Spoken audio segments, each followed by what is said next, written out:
Just Oh, like okay. with the Silver Lion, Mm, what happened with Silver Lion is that those who became victims, they have to file a separate case in order to recover their money.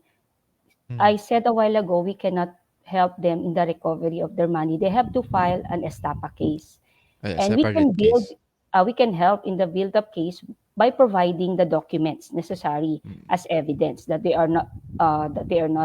that this company is not registered nor licensed with the SEC.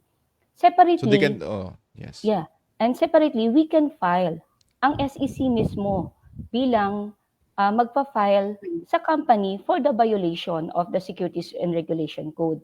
And violation of the SRC entails an imprisonment of up to 27 years Wow. or penalty of 5 million or both at the discretion of the court. So yun ang penalty ng mga taong ito, the operators and the company itself.